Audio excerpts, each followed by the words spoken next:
சென்னை மற்றும் அதன் சுற்றுவட்டார பகுதிகளில் பரவலாக மழை பெய்து வருகிறது. குரோம்பேட்டை, கிண்டி, மீனம்பாக்கம், கோடம்பாக்கம் உள்ளிட்ட பகுதிகளில் மழை பெய்து வருகிறது.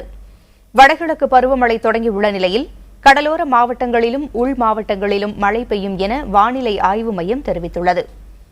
தமிழகத்தை பொறுத்தவரை தஞ்சை மாவட்டம் வல்லம் பகுதியில் அதிகபட்சமாக 9 சென்டிமீட்டர் மழை பதிவாகியுள்ளது. அதேபோல் கோவை மாவட்டம் மேட்டுப்பாளையத்தில் 7 சென்டிமீட்டரும், கடலூர் மாவட்டம் சிதம்பரத்தில் 5 சென்டிமீட்டரும் மழை பதிவாகியிருப்பதாக வானிலை ஆய்வு மையம் தெரிவித்துள்ளது.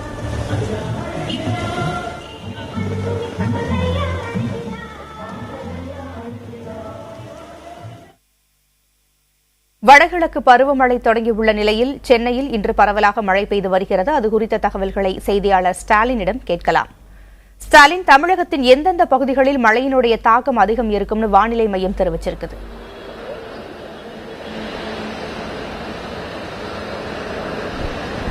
பூங்குழலி, வடகிழக்கு பருவமழை நேற்று தொடங்கியதை அடுத்து தமிழகத்தின் பல்வேறு பகுதிகளில் பரவலாக நேற்று முதலே மழை பெய்து வருகிறது.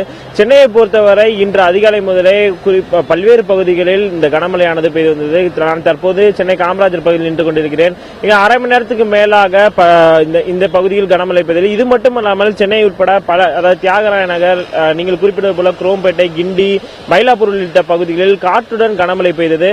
தற்போது இந்த வடகிழக்கு பருவமழையை எடுத்துக்கொண்டால் சற்று தாமதமாக தொடங்கியது என்றுதான் சென்னை பூர்த்தி செய்யும் என்பதுதான் சென்னை வானிலை ஆய்வு மையம் நேற்று அறிவித்தது. இந்த வடகிழக்கு பருவமழையை பொறுத்தவரை இந்த சராசரியை விட அதிகமாகவும் பெய்வதற்கான வாய்ப்புகள் உள்ளதாகவும் சென்னை வானிலை ஆய்வு மையம் நேற்று அறிவித்தது. தமிழகத்தை பொறுத்தவரை இந்த வடகிழக்கு பருவமழையை பொறுத்தவரை தமிழகத்தின் பல்வேறு பகுதிகளில் இந்த மழை பதிவானது இந்த வடகிழக்கு பருவமழையில் பெய்யும். குறிப்பாக கடலோர மாவட்டங்களில், அதாவது தமிழகத்தின் கடலோர மாவட்டங்களில் மழை பதிவானது அதிகமாக பதிவாகும். இது மட்டுமல்லாமல் புதுச்சேரி, கேரளா, கர்நாடகா உள்ளிட்ட பகுதிகளிலும் இந்த வடகிழக்கு பருவமழையின் தாக்கம் அதிகமாக இருக்கும் என்றுதான் சென்னை வானிலை ஆய்வு மையம் தெரிவித்தது. அது மட்டுமல்லாமல் இந்த வடகிழக்கு பருவமழையை எதிர்கொள்வதற்கான பல்வேறு நடவடிக்கைகளையும் தமிழக அரசு தயாராக இருந்து வருவதாக கடந்த 2 நாட்களுக்கு முன்பு ஒரு கூட்டமானது நடைபெற்றது.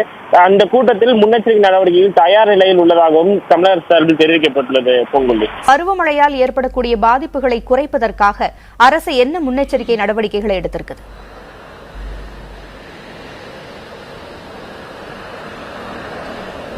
பூங்குழலி, அதாவது வடகிழக்கு பருவமழை எதிர்கொள்வதற்கு தமிழக அரசு கடந்த 2 நாட்களுக்கு முன்பு வருவாய்த்துறை அமைச்சர் உதயகுமார் தலைமையில் ஒரு ஆலோசனை கூட்டமானது நடைபெற்றது.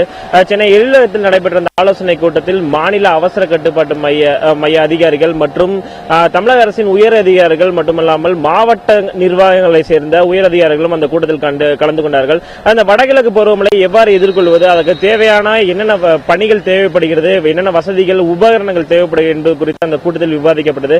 அதாவது வடகிழக்கு பருவமழையை பொறுத்தவரை அதிகமாக இந்த வடகிழக்கு பருவமழை அதிகமாக பதிவாகும் என்பதால் இதனை எதிர்கொள்வதற்கான பணிகள் எவ்வாறு இருக்க வேண்டும் என்பது குறித்து அமைச்சர் அவர்களுக்கு ஆலோசனை வழங்கினார். குறிப்பாக பல்வேறு விதமான இலவச தொலைபேசி எண்கள் பொதுமக்களுக்காக வழங்கப்பட்டுள்ளது. குறிப்பாக அவசர கட்டுப்பாட்டு மையத்தை தொடர்பு கொள்வதற்கு 107 என்ற எண்ணை மக்கள் உடனடியாக தொடர்பு கொண்டு மழை பாதிப்புகள் குறித்து எந்த விதமான பிரச்சனையாக இருந்தாலும் அந்த இலவச தொலைபேசி எண் மூலமாக பதிவு செய்யலாம். அதே போல மாவட்ட நிர்வாகங்களை தொடர்பு கொள்ள, அதாவது தமிழகத்தின் இதர மாவட்டங்களை தொடர்பு கொள்வதற்கு மாவட்ட ஆட்சியர் அலுவலகத்தில் மாநில அவசர கட்டுப்பாட்டு மையத்தின் ஒரு கிளையானது உருவாக்கப்பட்டுள்ளது. அதில் 170 தொடர்பு கொண்டு தங்களது புகார்களை தெரிவிக்கலாம். அதே போல சென்னை மாநகராட்சியை பொறுத்தவரை 1913 ஆகிய எண்ணை தொடர்பு கொண்டு சென்னை மாநகராட்சி அதிகாரிகளிடம் சென்னை மாநகரத்தின் இதர பகுதிகளில் என்னென்ன பிரச்சனைகள் உள்ளது, மழை பாதிப்புகளால் என்னென்ன பிரச்சனைகள் உள்ளது என்பதை குறித்து அதே போல மின்சார தொடர்பு கொள்வதற்கும் ஒரு எண்ணானது தமிழக அரசின் சார்பில் தெரிவிக்கப்பட்டுள்ளது. 1912 ஆகிய எண்ணை தொடர்பு கொண்டு மின் பாதிப்புகள் குறித்த, அதாவது வடகிழக்கு பருவமழையினால் என்னென்ன மின் பாதிப்புகள் உள்ளது, ஏதேனும் மின்கம்பங்கள் இதனால் பாதிக்கப்பட்டுள்ளதா என்பது குறித்த புகாரை பதிவு செய்யலாம் என்று பல்வேறு விதமான பணிகளும் தற்போது தமிழக அரசின் சார்பில் இந்த இலவச தொலைபேசி எண்கள் மூலமாக மக்கள் புகாரை பதிவு செய்வதற்கான ஏற்பாடு செய்யப்பட்டது.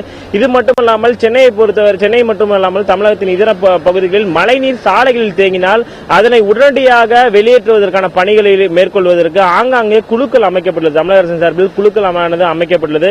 அதே போல சென்னையை பொறுத்தவரை இந்த சுரங்க நடைபாதைகளில் தண்ணீர் அதிக அளவில் தேங்கும் சுரங்க நடைபாதைகள் என்னென்ன, அதிக இடங்கள் எந்தெந்த இடங்களில் தண்ணீர் தேங்குவதற்கான உள்ளது என்பதை குறித்து ஏற்கனவே தகவல்கள் பெறப்பட்டு அதற்கு முன்னெச்சரிக்கை நடவடிக்கையாக அந்த பகுதிகளில் குழுக்களானது அமைக்கப்பட்டுள்ளது. இதே போல நெடுஞ்சாலைகளில் மரம் பருவமழையினால் மரம் ஏதும் நெடுஞ்சாலையில் விழுந்தால் அதனை உடனடியாக அப்புறப்படுத்துவதற்கான பணிகளையும் அரசு துரிதப்படுத்தி அதற்கான உபகரணங்களை அந்தந்த மாநகராட்சி மற்றும் மாவட்ட நிர்வாகங்களுக்கு தமிழக அரசு வழங்கியுள்ளது. பூங்கொல்லி.